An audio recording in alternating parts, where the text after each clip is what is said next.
Good morning and welcome to Morning Movie News as we begin a week which is going to be absolutely knocking foots because Guardians of the Galaxy actually comes out today, starting this evening, but it's already this evening in a number of the countries where it opens, so everybody wants a piece of the action as summer officially begins. Kingsman trailer is coming out today. There should be other trailers this week, a whole bunch of Marvel discussion. It's just going to be a dog pile of movie news. So I'm going to be working as hard as I can to cover everything and to also make sure that Morning Movie News continues to come out as all of that happens. All right, so anyway, this episode today, I have 3 stories for you and then a movie I want to put on your radar in place of the viewer question just for today. All right, so the first story of the day broke late on Friday, and that's that when it comes to the feud of Vin Diesel versus Dwayne Johnson, it seems that Universal has decided to go with Dwayne Johnson. That's amazing. That's an amazing development, as it was announced late in the day that Universal is really genuinely seems to be moving forward with a Dwayne Johnson spinoff where they're gifting him Jason Statham. And to do that to Vin Diesel, who, like, remember when he left the franchise for Tokyo Drift and it didn't do well at the box office and he was like, see, you need me. And then to fast forward to coming off of the biggest hit, it's almost $1 billion already, but its domestic numbers are very poor. To come off of that and then to have a spin-off, Universal move ahead with a spin-off without Vin Diesel's blessing is just absolutely amazing. You know, it just wrapped last night, FX's Feud from Ryan Murphy. They did Betty Davis and Joan Crawford, and next is Charles and Diana. I hope that someday they do Vin Diesel versus Dwayne Johnson, because the story here must be absolutely amazing. I think that Vin Diesel must have been at fault for Universal to do something so embarrassing like this. I also think they're very nervous about the domestic numbers being so low. It's about like 160 domestic and like 750 foreign. That's really off kilter. You would like a little bit more balance there. We know we talk about Transformers, but at least even Transformers does better than the way Fate and Furious is shaping up domestic versus overseas. And also, if Dwayne Johnson gets Jason Statham, does he get the whole Shaw family? Is he getting Luke Evans and Helen Mirren too? I mean, those are Vin Diesel's playthings. Vin Diesel is the one who worked to bring Helen Mirren in after she said she wanted to do it. And so that's just absolutely amazing. I don't know if Dwayne Johnson's going to do the trick, though. I think he's spreading himself perhaps a little bit too thin. I think Mark Wahlberg's having a bit of the same problem. You just see them a little bit too much doing the same thing. But I mean, let's see how the package, let's see how it comes together. Let's see how Universal packages it in terms of who do they get to direct? What's the story? Does the trailer look good? It's really a crazy situation. I would love that feud on FX to show Vin Diesel and Dwayne Johnson what happened behind the scenes. That would be absolutely fantastic. All right, so that's the first story of the day. Now, the second story of the day is that Avatar, for real this time, guys, it's actually happening. Oh, I had my fingers crossed, as James Cameron.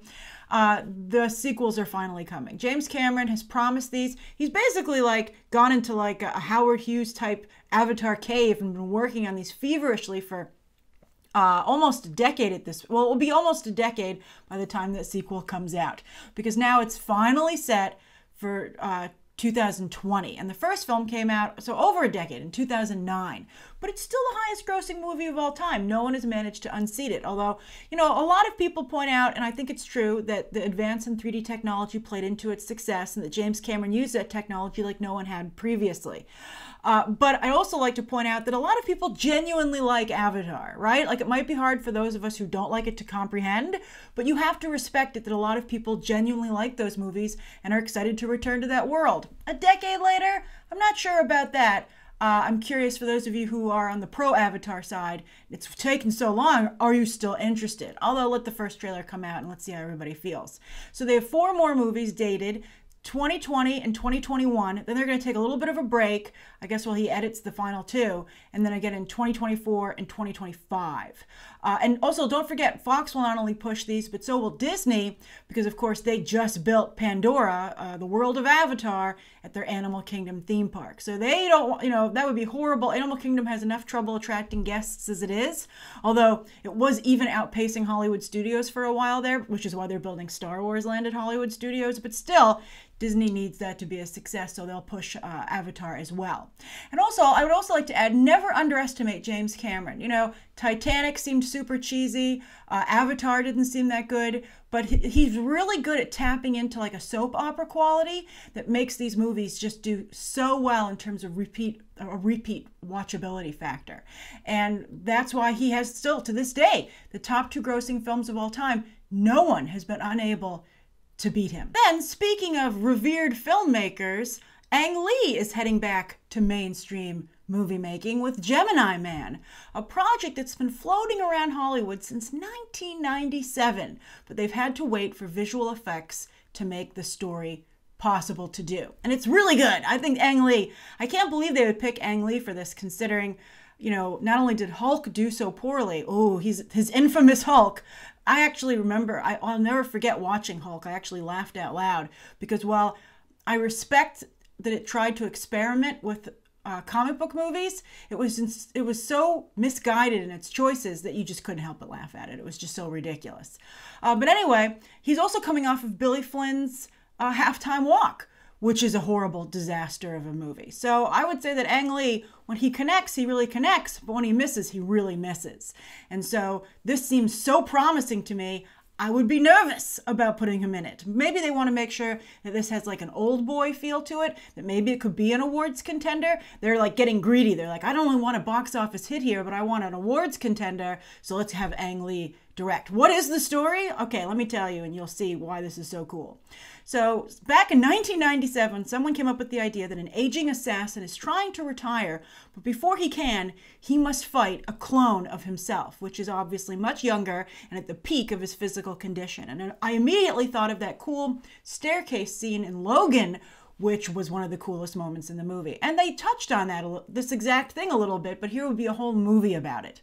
And I think that could provide some really amazing acting opportunities for an actor in terms of, you know, the mental situation there, the mental struggle, and the self-doubt and the fear. I think that could be really good, and maybe this could be an awards contender. And I think that Ang Lee, of course, did a nice job with Crouching Tiger, Hidden Dragon, so he has directed action to some degree in the past. That was a slow movie. I don't know if I'd actually really say that Ang Lee could direct action based on that, but I'm sure that's what his agents are saying in the room. They're like, oh yeah, Crouching Tiger, Hidden Dragon, same thing. And I'd be like, no, I'd be banging my fists on the wall from the development office, being like, you guys are making a mistake.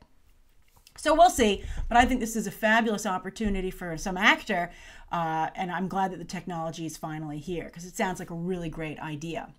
Then, as for the last segment today, instead of a viewer question, I want to put a movie on your radar, and that's Norman, The Moderate Rise and Tragic Fall of a New York Fixer, which is right now in limited release. It's just finished its second weekend, and it stars Richard Gere. And Richard Gere is getting a lot of praise for his performance here, as he should. He's quite good. I think this is going to be a really big Oscar contender, not only because of the strength of Richard Gere's performance, and, you know, it's like that kind of Oscar bait movie, but also I have never seen a film so a film has so many American actors in it that is so well connected in terms of the Jewish community.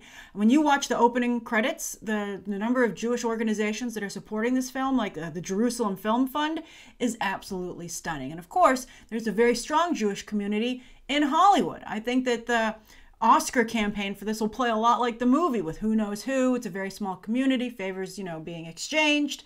And I think that particularly while the voting bloc in the Academy is still older, and I would imagine a lot of Jewish members, they'll be very into this movie as well. It's very good. It's not only about, I think, the New York Jewish community.